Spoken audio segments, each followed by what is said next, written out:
আসসালামু আলাইকুম। এটিএন বাংলা সংবাদে সবাইকে স্বাগত জানাচ্ছি ফাতিহা শাফি। শুরুতেই সংবাদ শিরোনাম। দুইবারের বেশি প্রধানমন্ত্রিত্ব নয় ও তত্ত্বাবধায়ক সরকার ব্যবস্থা পুনঃপ্রবর্তন সহ সংবিধানের ৬২টি সংশোধন প্রস্তাব বিএনপির। মানুষের প্রত্যাশার প্রতিফলন নিশ্চিতের অঙ্গীকার কমিশন প্রধানের। অনেকটাই শান্ত যাত্রাবাড়ি সহ আশেপাশের এলাকা, অপ্রীতিকর পরিস্থিতি এড়াতে বিপুল সংখ্যক আইনশৃঙ্খলা বাহিনী মোতায়েন, শান্তিপূর্ণ সমাধানের আহ্বান স্বরাষ্ট্র উপদেষ্টার। গণমাধ্যমই অন্তর্বর্তী সরকারের একমাত্র মুখপাত্র, মন্তব্য তথ্য উপদেষ্টার। বিভ্রান্তিকর তথ্য না দিয়ে গঠনমূলক সমালোচনার তাগিদ।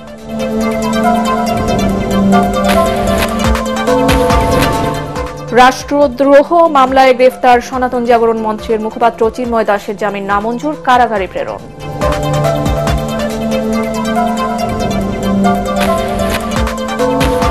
এবং বছরের পর বছর ধরে চট্টগ্রাম বন্দরের বিশাল এলাকা অসাধু ব্যবসায়ীদের দখলে, ব্যাহত হচ্ছে পণ্য ওঠানামা কার্যক্রম।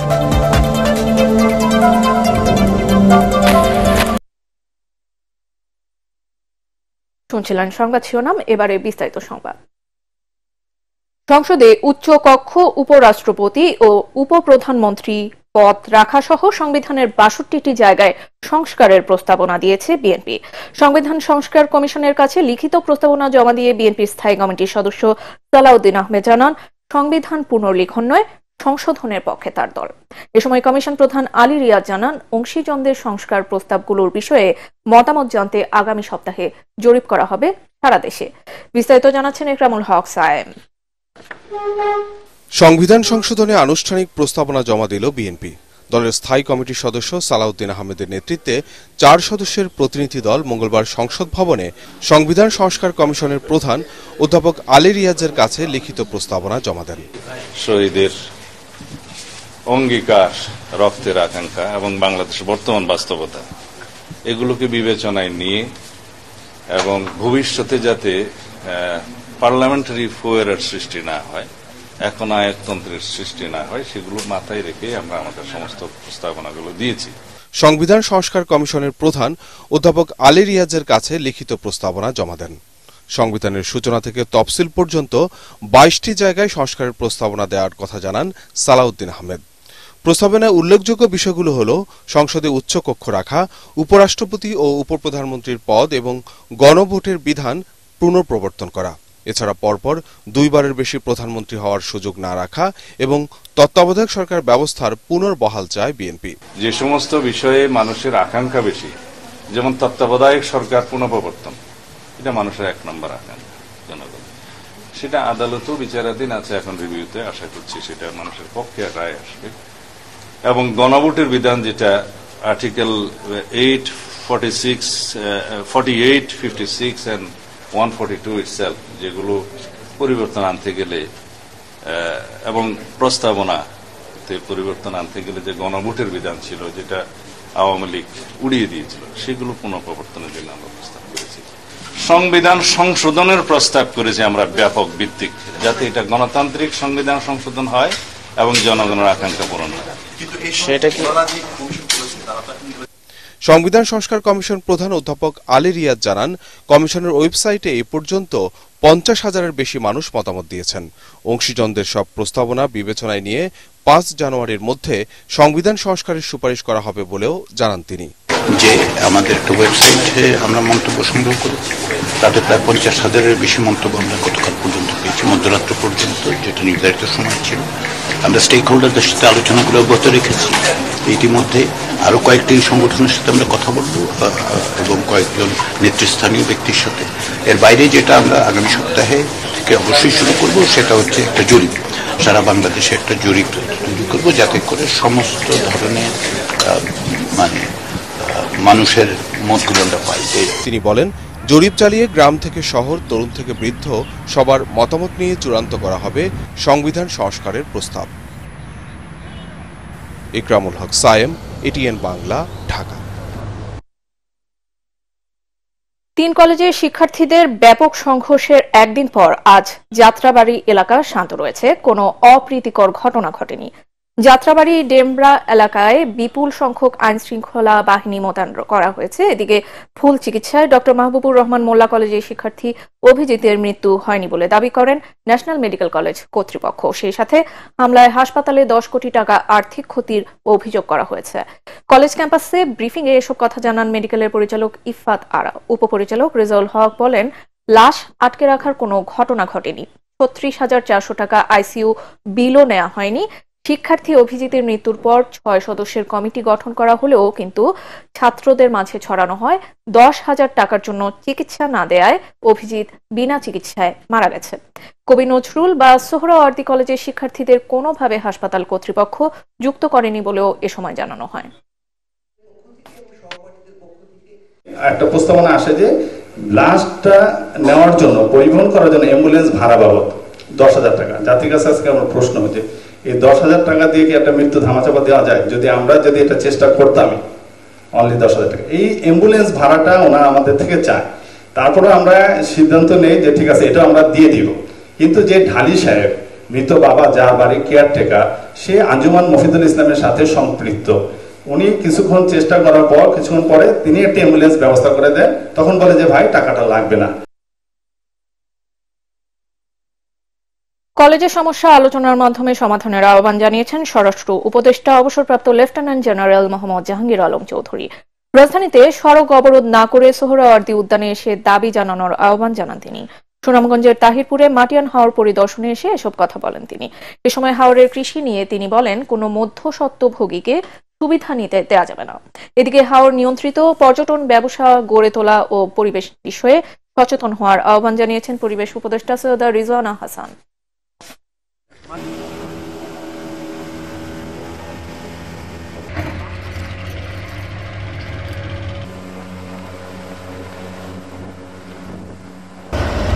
তারা কিন্তু একটা আলোচনা করতে পারে আমাদের সাথে, অথবা তারা যদি রাস্তা ব্লক না করে সোহরাওয়ার্দী উদ্যানে এসে তাদের যে ক্ষোভ যেটা আছে বলতে পারে, তারপর তাদের যে প্রতিনিধি গিয়ে আমাদের সাথে আলাপ করতে পারে, এদের সমস্যা সমাধান করতে। আমরা চাচ্ছি যে আলোচনার মাধ্যমে যদি সমস্যাটা সমাধান হয়, ওটা ভালো, শান্তিপূর্ণ ভাবে সমাধান। এটা আমার এই ছেলে, আমার এই ভাই, আমি কার উপরে এই কঠোর হবে, তাদের আমি যদি বুঝতে পারি, ওই সবচেয়ে আগে চেষ্টা করা হলো। জুলাই আগস্ট নিহতদের রক্তের সাথে বেইমানি করা সম্ভব নয়।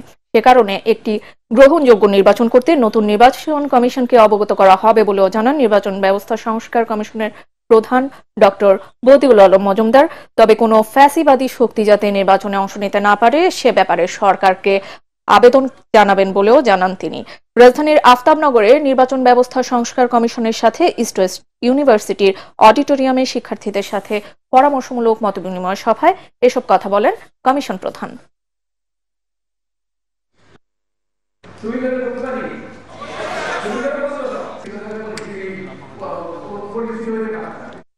ডেমরা যাত্রাবাড়ি এলাকায় 3 কলেজের শিক্ষার্থীদের সংঘর্ষের ঘটনায় মিথ্যা তথ্য ছড়িয়ে পতিত স্বৈরাচারের ছাত্র সংগঠন অস্থিরতা সৃষ্টির চেষ্টা করছে বলে অভিযোগ করেছেন তথ্য উপদেষ্টা নাহিদ ইসলাম। সচিবালয়ে ঢাকা রিপোর্টার্স ইউনিটির নেতৃবৃন্দের সাথে সৌজন্য সাক্ষাৎ শেষে সাংবাদিকদের তিনি বলেন, গণ অভ্যুত্থান পরবর্তী অবস্থায় আইনশৃঙ্খলা পরিস্থিতি নিয়ন্ত্রণ একটু সময় সাপেক্ষ, তবে দ্রুতই পরিস্থিতির ইতিবাচক পরিবর্তন হবে। বিগত সরকারের সময় দুর্নীতির মাধ্যমে যে টাকা লুট করা হয়েছে তা এখন সামাজিক মাধ্যমে ব্যবহার করা হচ্ছে বলে অভিযোগ করেন নাহিদ ইসলাম। গণমাধ্যমের সহায়তা প্রত্যাশা করে তিনি বলেন, বিগত সময়ে গণবিরোধী নানা ভূমিকার কারণে গণমাধ্যমের উপর জনমনে ক্ষোভ তৈরি হয়েছে, তাও সত্য। গণমাধ্যমের উচিত জনগণের কাছে এসব বিষয় স্পষ্ট করা। পত্রিকা অফিসে হামলা ভাঙচুর হলে সরকার মেনে নেবে না জানিয়ে এসব ক্ষেত্রে কঠোর ব্যবস্থা নেওয়া হবে বলে হুঁশিয়ার করেন। এখন একটা মিথ্যা খবর, একটা গুজব কিন্তু অনেক বড় ঘটনার জন্ম দিতে পারে। তো সেই জায়গাতে গণমাধ্যমের বা সাংবাদিকদের থেকে আমরা এই দায়িত্বশীল ভূমিকাটা প্রত্যাশা করতেছি।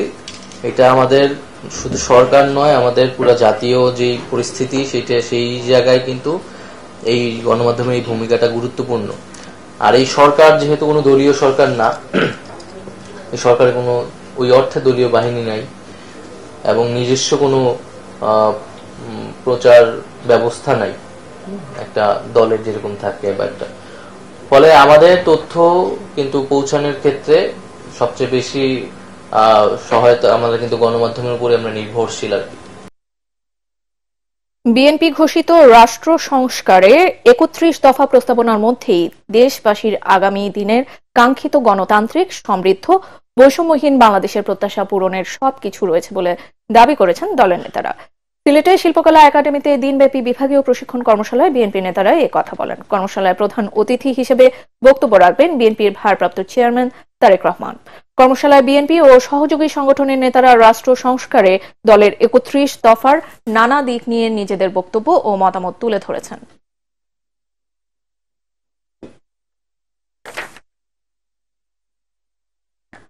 জাতীয় পতাকা অবমাননার অভিযোগে দায়ের হওয়া মামলায় বাংলাদেশ সম্মিলিত সনাতনী জাগরণ জোটের মুখপাত্র চিন্ময় কৃষ্ণ দাস ব্রহ্মচারীর জামিন আবেদন নামঞ্জুর করে কারাগারে পাঠানোর নির্দেশ দিয়েছেন আদালত।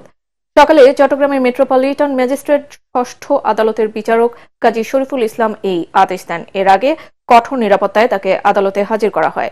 এ সময় পুরো আদালত এলাকায় বিপুল সংখ্যক আইন শৃঙ্খলা বাহিনীর সদস্য মোতায়েন করা হয়। চিন্ময় ব্রহ্মচারীকে আদালতে হাজির করার খবর ছড়িয়ে পড়লে চট্টগ্রামের সনাতনী সম্প্রদায়ের লোকেরা ভিড় করেন কোর্ট প্রাঙ্গণে। পরে শুনানি শেষে তাকে নিয়ে যাওয়ার সময় পুলিশের প্রিজন ভ্যানের সামনে বিক্ষোভ করেন ভক্তরা। গতকাল বিকেলে চিন্ময় কৃষ্ণ দাস ব্রহ্মচারীকে রাজধানীর বিমানবন্দর এলাকা থেকে গ্রেপ্তার করে ঢাকা মহানগর গোয়েন্দা পুলিশ। গত ৩১ অক্টোবর ফিরোজ খান নামে এক ব্যক্তি চট্টগ্রামের কোতোয়ালি থানায় তার বিরুদ্ধে রাষ্ট্রদ্রোহের মামলাটি দায়ের করেন।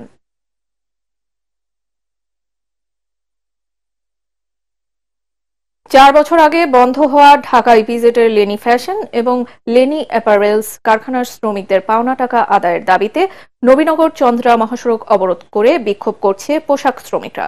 সকাল থেকে আশুলিয়ার ঢাকা ইপিজেড এলাকায় নবীনগর চন্দ্রা মহাসড়কে অবস্থান নেয় তারা। বিক্ষুব্ধ শ্রমিকরা জানায়, প্রায় ৫ বছর আগে করোনার দোহাই দিয়ে লেনি ফ্যাশন কারখানা বন্ধ করে দেয় কর্তৃপক্ষ। এতে প্রায় ৭,৫০০ শ্রমিক বেকার হয়ে পড়ে।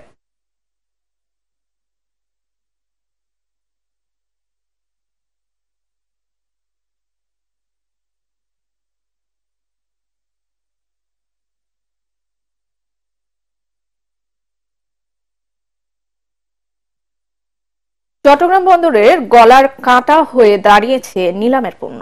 প্রায় ১০,০০০ কন্টেইনার ভর্তি এসব নিলামযোগ্য পণ্য দখল করে রেখেছে বন্দর ইয়ার্ডের প্রায় ২০% জায়গা।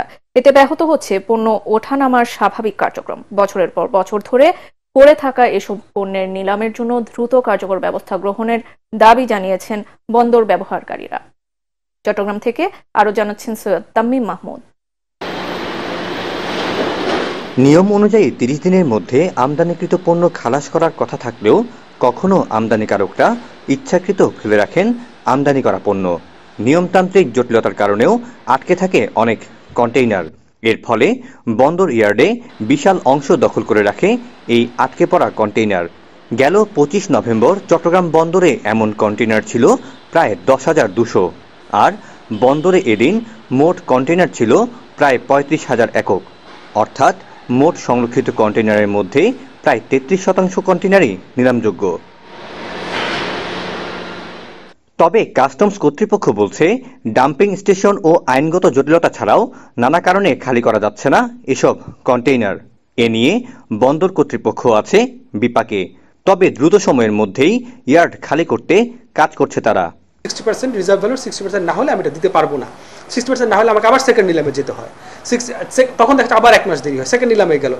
আলটিমেটলি পণ্যটা আসা মানে যখন নিলামযোগ্য হয়ে গিয়েছে কিন্তু 30 দিন পরেই কিন্তু দেখেন আমার যে প্রসেসগুলি আছে, প্রসেসগুলি আইনগত প্রক্রিয়াগুলি করতে করতে আমাকে 3 মাস 4 মাস হয়ে যাচ্ছে। আমরা বারংবার তাগাদাই দিয়ে যাচ্ছি। আসলে এটা আমাদের যে গুরুত্বপূর্ণ স্পেস দখল করে আছে, এইটা যদি দ্রুত ডেলিভারি যেত কিংবা দ্রুত নিষ্পত্তি হতো, তাহলে আমরা আরো অনেক ইম্পোর্ট কন্টেইনার রাখতে পারতাম। এগুলো আমাদের বন্দরের যে জায়গাটা, সেই জায়গার বিপরীতে আমরা ভাড়াটা পেতাম। বন্দর ব্যবহারকারীরা বলছেন, বছরের পর বছর নিলাম নিষ্পত্তি না হওয়া কন্টেইনারগুলো এভাবে পড়ে থাকায় সরকার রাজস্ব যেমন হারাচ্ছে, তেমনি কন্টেইনারগুলো হয়ে যাচ্ছে ব্যবহারের অযোগ্য। অন্যদিকে আর্থিক লোকসান গুনতে হচ্ছে শিপিং লাইনগুলোকেও। যে পণ্যগুলো রয়ে গেছে, সেই পণ্যগুলো কিন্তু বিভিন্নভাবে কিন্তু এগুলো আমদানি করা পণ্য, এবং এই পণ্য আমদানি করতে কিন্তু আমাদের যে দেশ থেকে কিন্তু ডলারগুলো চলে যাচ্ছে, সেই ডলারগুলো আসার কিনে আনা পণ্যগুলো আমরা যদি ধ্বংস করতে হয়, তাতে করে আমাদের একভাবে বলা যায় যে পণ্যগুলোর বিপরীতে আমরা ডলারগুলোই ধ্বংস করছি। আইনের পরিবর্তন তো অবশ্যই দরকার, কারণ একটা মালের জেনুইন দাম আছে, হয়তো সেটা 50,000 টাকা 40,000 হতে পারে, কিন্তু সেটা তো 5,000 হতে পারে না। তো এখন যদি কেউ এভাবে বসে থাকে যে আমরা 5,000-এর বেশি দিব না সিন্ডিকেট করে, তাহলে কাস্টমসও তো আটকে যায়। সেই ক্ষেত্রে এমন কিছু করা দরকার যে কাস্টমসের এখানে আইনকে আরও স্ট্রং করা দরকার। সম্প্রতি দাম না ওঠায় 74টি গাড়িকে স্ক্র্যাপ আকারে নিলাম করার সিদ্ধান্ত নিয়েছে কাস্টমস কর্তৃপক্ষ। তবে বন্দর সংশ্লিষ্টরা বলছেন, প্রয়োজনে আইন সংস্কার করে নিলাম প্রক্রিয়া সহজ করার পাশাপাশি সুযোগ সন্ধানী আমদানিকারকদের বিরুদ্ধে কঠোর ব্যবস্থা গ্রহণ করতে হবে। সৈয়দ তামিম মাহমুদ, এটিএন বাংলা, চট্টগ্রাম। হযরত শাহজালাল আন্তর্জাতিক বিমানবন্দরে নির্মিত প্রবাসী লাউঞ্জ যেন প্রবাসীদের প্রতি অন্তর্বর্তীকালীন সরকারের সম্মাননার নিদর্শন, যেখানে মনোরম পরিবেশে স্বল্প মূল্যে মিলছে স্বাস্থ্যসম্মত খাবার, রয়েছে আধুনিক সকল সুবিধা। শুধু প্রবাসীরাই নয়, তাদের স্বজনদের জন্য রয়েছে সুবিশাল ওয়েটিং লাউঞ্জ। বেবিচক চেয়ারম্যান বলছেন, প্রবাসীদের সুরক্ষায় নেওয়া হবে সকল ব্যবস্থা। একরামুল হক পাপনের ক্যামেরায় তরিক ইসলামের প্রতিবেদন। প্রথম দেখায় মনে হতে পারে এটা কোনো ভিআইপি লাউঞ্জ। হযরত শাহজালাল আন্তর্জাতিক বিমানবন্দরে প্রবাসীদের জন্য নির্মিত এমন সুন্দর ও সুবিশাল প্রবাসী লাউঞ্জ দেখে অবাক হলেও যাদের রক্ত ঘামে সচল দেশের অর্থনীতি, তাদের সেবা দিতেই এমন আয়োজন প্রবাসী কল্যাণ মন্ত্রণালয়ের। দেশের ইতিহাসে প্রথমবারের মতো নির্মিত এ প্রবাসী লাউঞ্জে মিলছে সকল সুবিধা। অন্তর্বর্তীকালীন সরকারের এমন পদক্ষেপে খুশি প্রবাসীরা। এই বসার জায়গা করছে, খাওয়ার ব্যবস্থা করছে। আগে একটা কফি খেতাম 50 টাকা 100 টাকা দিয়ে, আর সেখানে এখন 20 টাকা দিয়ে খাইতে পারি। সবার জন্য সাশ্রয় হয়েছে। এখন লাঞ্চ সিস্টেম চালু করছে, দেখে অনেক খুশি হয়েছি। মানে যারা খরচে, যারা বিমানবন্দর কর্তৃপক্ষকে অনেক ধন্যবাদ জানাই, প্লাস প্রবাসী কল্যাণ যে লাউঞ্জ করছেন, আমি অনেক ধন্যবাদ, কৃতজ্ঞতা জানাই। প্রবাসীদের যাত্রা স্বস্তিদায়ক করতে সেবার মান বাড়ানো হবে বলে জানান বেসরকারি বিমান চলাচল কর্তৃপক্ষের চেয়ারম্যান। প্রবাসীদের যারা আমাদের রেমিটেন্স যোদ্ধা বেশি করে, তাদেরকে যেন আমরা ভালোভাবে সবকিছু সাপোর্ট দিতে পারি। এয়ারপোর্টে আসার পর আমরা যাত্রীর মানটাকে সর্বোচ্চ, এখানে আমাদের বড় গুণগত পরিবর্তন করতে হবে। বাইরে নিরাপত্তা গার্ড দেওয়া আছে, যাতে ওনাদের কোনো জিনিসপত্র খোয়া না যায় বা হারিয়ে না ফেলেন। তো খুব আনন্দে ওনারা কাছে, দেখতে ভালো লাগে। We also feel good. শুধু প্রবাসী নয়, তাদের স্বজনদের জন্যও রয়েছে আধুনিক সুবিধার সুবিশাল ওয়েটিং লাউঞ্জ। এখানেও মিলবে কম টাকায় স্বাস্থ্যসম্মত খাবার, বাচ্চাদের জন্য কিডিং জোন, পুরুষ ও মহিলাদের জন্য আলাদা নামাজের ব্যবস্থা সহ সকল সুবিধা। আগে এসে বাইরে বাইরে ঘোরা লাগছে, রোদের ভিতরে বেশি কষ্ট করা লাগছে, সমস্যা আছে। এখন আরামে বসে আছি, সুন্দর ব্যবহার। তখন তো এইরকম এত সুন্দর পরিবেশ ছিল না। এখন যে পরিবেশটা হয়েছে, এটা একটা আমাদের মান সম্মানের একটা অনেক ঊর্ধ্বে উঠছে, এবং বাংলাদেশের একটা বিমানবন্দরের আন্তর্জাতিক পর্যায়ে এটা সুন্দরভাবে প্রকাশ পাইছে। দেশের মাটিতে প্রবাসী ও তার স্বজনদের জন্য এ সম্মান দেশের প্রতি তাদের দায়বদ্ধতা আরও বাড়াবে বলেও জানান রেমিটেন্স যোদ্ধারা। প্রবাসীদের সেবা ও সুরক্ষায় হযরত শাহজালাল আন্তর্জাতিক বিমানবন্দর যেন এক বদলে যাওয়া নাম, যেখানে প্রবাসীদের জন্য রয়েছে প্রবাসী লাউঞ্জ আর তার স্বজনদের জন্য রয়েছে সুবিশাল ওয়েটিং লাউঞ্জ, যেখানে স্বল্প মূল্যে মিলছে খাবার, রয়েছে অত্যাধুনিক সকল সুবিধা। তরিক ইসলাম, এটিএন বাংলা, হযরত শাহজালাল আন্তর্জাতিক বিমানবন্দর, ঢাকা। একটা সময় ছিল যখন নদী বন্দর হিসেবে পুরো উপমহাদেশেই খ্যাতি ছিল নারায়ণগঞ্জ নৌবন্দরের। কালের পরিক্রমায় সেই ব্যস্ততা এখন আর নেই। লঞ্চ চলাচল নেমে তলানিতে ঠেকেছে। 200টি থেকে কমে এখন চলাচল করছে মাত্র 31টি লঞ্চ। যাত্রী সংখ্যা কমে যাওয়ায় ব্যবসা বন্ধ করতে বাধ্য হচ্ছেন মালিকরা। নারায়ণগঞ্জ প্রতিনিধি আব্দুল সালামের রিপোর্ট, জানাচ্ছেন আসিফুর রহমান সাগর। প্রাচ্যের ডান্ডি হিসেবে পরিচিত শীতলক্ষ্যা নদীর তীরে গড়ে ওঠা একসময়ের ব্যস্ততম নদীবন্দর নারায়ণগঞ্জ। হাজার হাজার যাত্রীর পদচারণায় মুখর থাকত বন্দর এলাকা। প্রায় 200 বছরের ঐতিহ্যবাহী এই বন্দর এখন মৃতপ্রায়। ব্যবসা গুটিয়ে নিচ্ছেন লঞ্চ মালিকরা। এজন্য তেলের দাম বৃদ্ধি, কর্মচারীদের খরচ আর যাত্রী সংকটকে দায়ী করছেন তারা। মুন্সিগঞ্জ, চাঁদপুর, মতলব, নড়িয়া, কুমিল্লা, রামচন্দ্রপুর, ফরিদপুর, সুরেশ্বর, বরিশাল সহ দূরপাল্লার অনেক এলাকার মানুষ নারায়ণগঞ্জ টার্মিনাল থেকে যাতায়াত করত। কিন্তু এখন 5টি নৌপথে চলাচল করছে লঞ্চ। যাত্রী সংকটের কারণে এ নৌপথগুলোতেও লোকসান গুনছেন ব্যবসায়ীরা। চলাচল বন্ধ হওয়ার উপক্রম। আগে একটা লঞ্চে 500-600 যাত্রী আসতো নিম্নে, আর এরপরে এবারে মনে করেন ব্রিজ হওয়ার পরে এবারে লঞ্চের যাত্রী একবারে কমে গেছে। মনে করেন কত স্যালারির একানিও নাই। মালিকের সম্পদ এখন এমন পর্যায়ে আছে, গাড়ি বাঁধা রাখতে পারে না, চালিয়ে রাখতে পারে না। কারণ চালিয়ে রাখতে হলে স্টাফ আছে, স্টাফের বেতন ভাতা আছে। এখন সম্পদ করে তো সম্পদ গাড়ি বাঁধা রাখা সম্ভব না। কিছুদিন আগেও 75টি লঞ্চ এই টার্মিনাল থেকে চলাচল করত। এখন মাত্র 31টি লঞ্চ কোনো রকমে টিকে আছে। তাছাড়া বারবার দুর্ঘটনার কারণে যাত্রীরা ছোট লঞ্চে যাতায়াত করতে ভয় পাচ্ছেন। নতুন নতুন সড়ক হয়েছে, ব্রিজ হয়েছে, সেই ব্রিজ এবং রাস্তায় সিএনজি, অটোরিকশা এবং আপনার 4 চাকার বিভিন্ন যানবাহনের চলাচল বৃদ্ধি পেয়েছে। মানুষ সেগুলোর উপর নির্ভরশীল হয়ে গেছে। লঞ্চে এখন ওইসব এলাকার মানুষ নারায়ণগঞ্জে তেমন একটা আসে না। ব্যবসা নিয়ে হতাশা প্রকাশ করলেন বাংলাদেশ নৌ পরিবহন যাত্রী লঞ্চ মালিক সমিতির সভাপতি।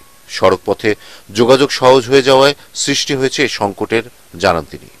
যে সমস্ত জায়গায় আমরা লঞ্চগুলি চালাই, মুন্সিগঞ্জ ডিস্ট্রিক্টে, চাঁদপুর ডিস্ট্রিক্টে, ঠিক আছে, নারায়ণগঞ্জ ডিস্ট্রিক্টের বিভিন্ন জায়গায়, প্লাস শরীয়তপুর, এই সব মিলে আমরা যে জায়গায় লঞ্চগুলি চালাই, এই জায়গার ভিতরের রাস্তাগুলি অনেক উন্নত হয়েছে, যা মানুষ সড়ক পথে যেতে স্বাচ্ছন্দ্য বোধ করে। নারায়ণগঞ্জের টার্মিনাল তার হারানো গৌরব ফিরে পাবে, এমনটাই প্রত্যাশা লঞ্চ মালিকদের। Bureau report, ATN Bangla. ঝুঁকিপূর্ণ শিশু শ্রমের হার উদ্বেগজনক হারে বাড়ছে বলে জানিয়েছেন বিশিষ্টজনেরা। পরিসংখ্যান ব্যুরোর 2022 সালের তথ্য তুলে ধরে তারা জানান, দেশে কর্মজীবী শিশুর সংখ্যা 35 লাখ, এর মধ্যে 10,68,000 অত্যন্ত ঝুঁকিপূর্ণ কাজে যুক্ত। শিশুরা 43 ধরনের অত্যন্ত ঝুঁকিপূর্ণ কাজে যুক্ত জানিয়ে তারা বলেন, শহরের পাশাপাশি গ্রামীণ জনপদেও তা ছড়িয়ে গেছে। ঢাকা রিপোর্টার্স ইউনিটিতে action for social development ASD আয়োজিত শিশু শ্রম নিরসনে গণসচেতনতা বাড়াতে গণমাধ্যমের ভূমিকা নিয়ে সেমিনারে এসব কথা উঠে আসে। শিশুর মানসিক ও শারীরিক বিকাশে সবার সহযোগিতা দরকার। আইনের সঠিক প্রয়োগ না থাকায় শিশু শ্রম বন্ধ করা যাবে না বলেও আলোচনায় জানানো হয়। তাদের মতে পরিবার থেকেই শিশু শ্রম বন্ধের উদ্যোগ নিতে হবে। যশোর আদ্দিন সাকিনা উইমেন্স মেডিকেল কলেজের প্রথমবারের মতো ইন্টার্নি শেষ করা বিদেশি শিক্ষার্থীদের বর্ণাঢ্য আয়োজনের মধ্য দিয়ে বিদায় দিল আদ্দিন নার্সিং ইনস্টিটিউটের শিক্ষার্থীরা। 6 বছর ধরে এই প্রতিষ্ঠান থেকে গ্রহণ করা শিক্ষা দেশে ফিরে কাজে লাগাবেন বলে জানান তারা। যশোর আদ্দিন নার্সিং ইনস্টিটিউটের অ্যাসোসিয়েট ডিরেক্টর নাজমুন নাহার জানান, আদ্দিন তার শিক্ষা কার্যক্রম দেশের গণ্ডি ছাপিয়ে ছড়িয়ে দিচ্ছে বিদেশেও। যশোর থেকে তামান্না ফারজানার রিপোর্ট, জানাচ্ছেন তামান্না জেনিফার। 2012 সালে যশোর সদর উপজেলার ফুলেরহাটে Addin Sakina women's medical college প্রতিষ্ঠিত হয়। 7ম ব্যাচ থেকে দেশি শিক্ষার্থীদের পাশাপাশি বিদেশি শিক্ষার্থীদের ভর্তি কার্যক্রম শুরু হয়। এ সময় নেপাল ও ভারত থেকে শিক্ষার্থীরা ভর্তি হওয়া শুরু করে এখানে। এই বিদেশি শিক্ষার্থীরাই তাদের 6 বছরের কোর্স ও ইন্টার্নি শেষ করেছে। 7ম ব্যাচে 31 জন বিদেশি শিক্ষার্থী শেষ করল তাদের পড়াশোনা। বর্তমানে মেডিকেল কলেজের 13শ ব্যাচ চলছে। প্রতিষ্ঠানটিতে মোট ছাত্রী সংখ্যা 389 জন, এর মধ্যে নেপাল ও ভারতের 119 জন শিক্ষার্থী। मैं यहाँ पे सब लोगों से मिली, जब हम लोग टीचर्स से मिले हमारे फर्स्ट ईयर में, मारूफा मैम हो या जो भी थे हमारे, जो भी लेक्चरर्स थे, प्रोफेसर्स थे, जब हम लोग उनसे मिले तो उन लोगों ने इतनी अच्छे से हमें हर चीज एक्सप्लेन किया, हर चीज पढ़ाया और बहुत ही सपोर्ट किया हम लोगों को। It has been a great journey. It taught me so much and I learned from the mistakes I made. I learned from the progress I have made. Where I was few years back, I have progressed from that place. আদ্দিনের সুনাম দেশের সীমা ছাড়িয়ে বিদেশেও ছড়িয়ে পড়বে, এমনটাই মনে করেন Jessore Ad-din nursing ইনস্টিটিউটের অ্যাসোসিয়েট ডিরেক্টর নাজমুন নাহার। আমরা মনে করি যে তারা আদ্দিন সাকিনা মেডিকেল কলেজ থেকে যে শিক্ষা, মানবতা, অভিজ্ঞতা এবং দক্ষতা অর্জন করেছে, তারা যেন তাদের নিজ দেশে গিয়ে সেই সাফল্যের সাথে তারা যেন অগ্রসর হতে পারে এবং বিস্তীর্ণ থেকে আরো বিশাল পরিসরে তারা পারফর্ম করতে পারে। ইন্টার্নি শেষ করা বিদেশি শিক্ষার্থীদের বিদায় উপলক্ষে বর্ণাঢ্য অনুষ্ঠানের আয়োজন করা হয়। ফুল ও ক্রেস্ট দেয়া হয় বিদায়ী শিক্ষার্থীদের। ছিল সাংস্কৃতিক অনুষ্ঠান, খেলাধুলা ও পিঠা উৎসবের আয়োজন। অনুষ্ঠানে উপস্থিত ছিলেন আদ্দিন নার্সিং ইনস্টিটিউটের অধ্যক্ষ ডক্টর ফিরোজা বেগম, উপাধ্যক্ষ মেহেরুন্নেসা ও গাইনি বিভাগের সহকারী registrar Tasmia Islam. Bureau report, ATN Bangla. এবারে আল আরাফা ইসলামী ব্যাংক অর্থ সংবাদ।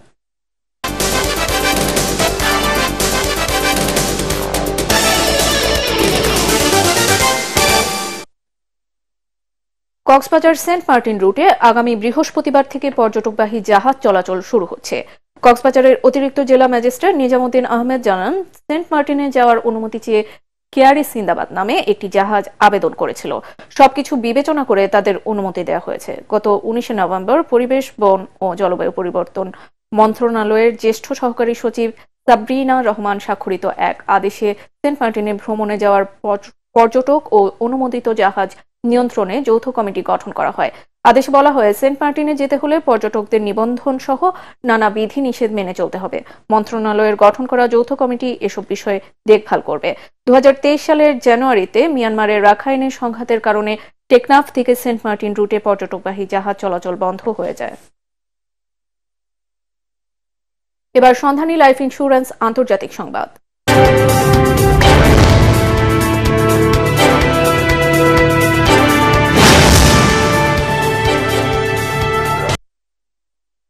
পাকিস্তানের রাজধানী ইসলামাবাদের উপকণ্ঠে নিরাপত্তা বাহিনীর সদস্যদের সাথে কারাবন্দী সাবেক প্রধানমন্ত্রী ইমরান খানের সমর্থকদের সংঘর্ষে পুলিশের অন্তত এক সদস্য নিহত হয়েছেন।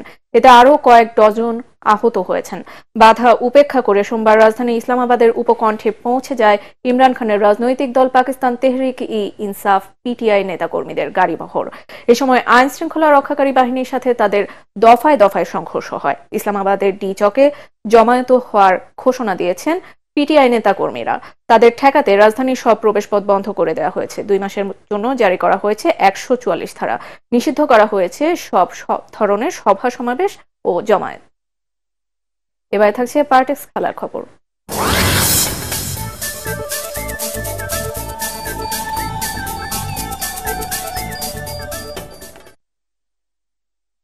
অ্যান্টিগা টেস্ট জিততে শেষ দিনে বাংলাদেশের প্রয়োজন 225 রান। ওয়েস্ট ইন্ডিজের দরকার 3 উইকেট। 334 রানের লক্ষ্যে খেলতে নেমে চতুর্থ দিন শেষে বাংলাদেশের সংগ্রহ 7 উইকেটে 109 রান। এর আগে তাসকিনের গতির ঝড়ে 152 রানে দ্বিতীয় ইনিংসে অল আউট হয় ওয়েস্ট ইন্ডিজ। প্রথম ইনিংসে 9 উইকেটে 450 রানে ইনিংস ঘোষণা করেছিল স্বাগতিকরা। জবাবে 9 উইকেটে 269 রানে ইনিংস ঘোষণা করে টাইগাররা। সংবাদ শেষ করছি, তার আগে শিরোনামগুলো আরো একবার।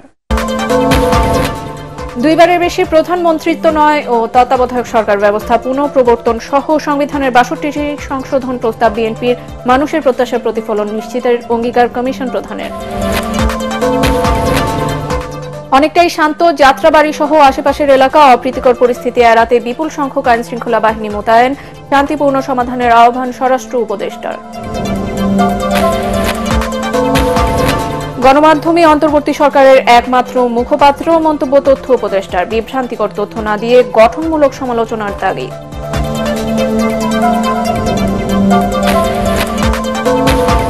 রাষ্ট্রদ্রোহ মামলায় গ্রেফতার সনাতন জাগরণ মঞ্চের মুখপাত্র চিন্ময় দাসের জামিন নামঞ্জুর, কিছুক্ষণের মধ্যে ফের শুনানি।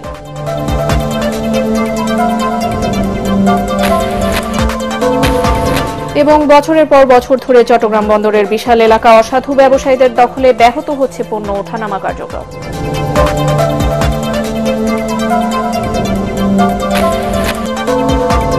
আর এই ছিল এখনকার মতো, রইল পরবর্তী সংবাদ দেখার আমন্ত্রণ। ATN বাংলা সংবাদ ইউটিউবে দেখতে ব্রাউজ করুন youtube/ATN বাংলা নিউজ। ধন্যবাদ।